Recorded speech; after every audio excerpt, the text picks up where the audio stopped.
Don't remember how to turn this into the right mode. Control L. Thank you. I know how to do it with some tools and not with others. Hey, there we go. Next up is the guy who really should have gotten credit for being the best bowler the other night. I did redirect the trophy. I don't know how the things got messed up, but he outbowled me by a lot, so whole bunches. But anyhow, to talk about DNSSEC, EDNS, and TCP, here's Dwayne Vessels. So this is kind of a follow-up talk to Suzanne's from yesterday. I'm going to start by going backwards in time a little bit.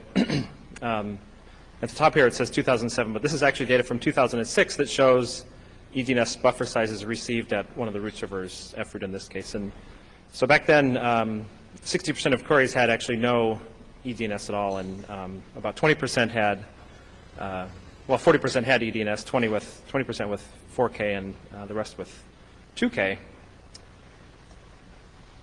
And if you look at the situation today, this is actually from c.rootservers.net, you see that now there's only the number of queries that don't have EDNS are down quite a bit to 40%.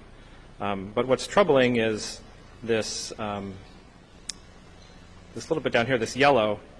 These are queries arriving at the root with EDNS buffer size set to 512 bytes.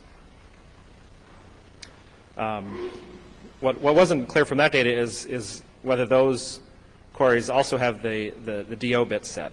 And this graph, which is also fairly recent, this is from data in March, April this year, shows down here that this little green bit shows that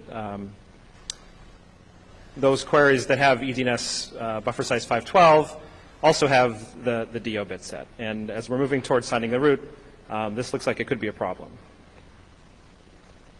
So a couple of weeks ago, .org was signed, and the folks at Affiliates and PR were very nice to share some data with us at DNSOARC, and the rest of this talk is about that data. So this graph shows the few-hour period around the time when they signed. The top is the green shows UDP queries. This purple shows UDP queries coming in with EDNS buffer size 512. The blue shows UDP responses where the truncated bit was set, and the red shows TCP queries. And it's quite clear that at the time when they signed, there was a pretty big spike in TCP queries coming in. Of course, note that the scale here is logarithmic. So before signing, they were getting less than 1 TCP query per second. After signing, they're getting, I don't know, maybe 75 queries per second. I should also note, by the way, that this is from their node called YYZ1, which, from what I understand, is not necessarily their busiest node. This is one of their lower traffic nodes.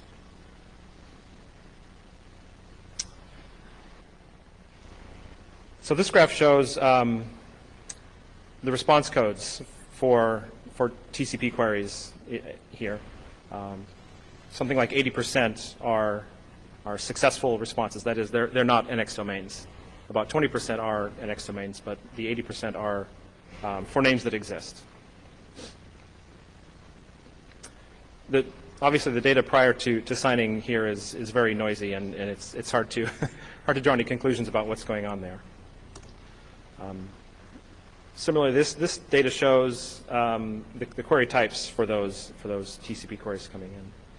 So we've got about 60 to 70% A queries, some MX, and some quad A's. And for comparison, the next one shows the same breakdown for UDP queries.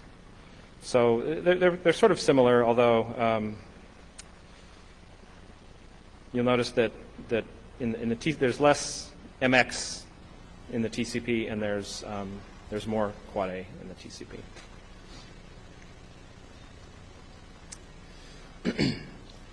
So we also did a pretty simple analysis of the clients sending those TCP queries using FPDNS. And a couple caveats with FPDNS. It hasn't really been updated in a few years, and it only gives you sort of rough ranges of software versions. But and again, the analysis was done a couple weeks after the data was collected, so that could perhaps account for the large percentage of unknowns. But the percentage that was known, it's sort of overwhelmingly identified as a late version of bind, and I suspect that since FPDNS hasn't been updated, bind 9.4 is probably the latest version that it can print out. So one interesting thing is one of the RFCs sort of says that if you're going to do DNSSEC, you must support at least 1220 octets in your EDNS buffer sizes. But there was a change in bind 9.5, which off the top of my head I don't know when this was. I'm guessing a couple years ago, where it will do fallback to 512 bytes if it's getting timeouts and things like that.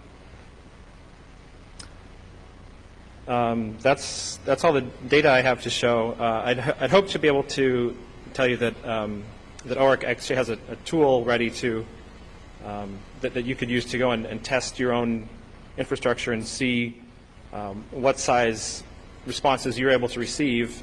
But that's not ready yet. So maybe look for that in a week or so. Hope to be able to announce that. And until then, are there any questions about the data?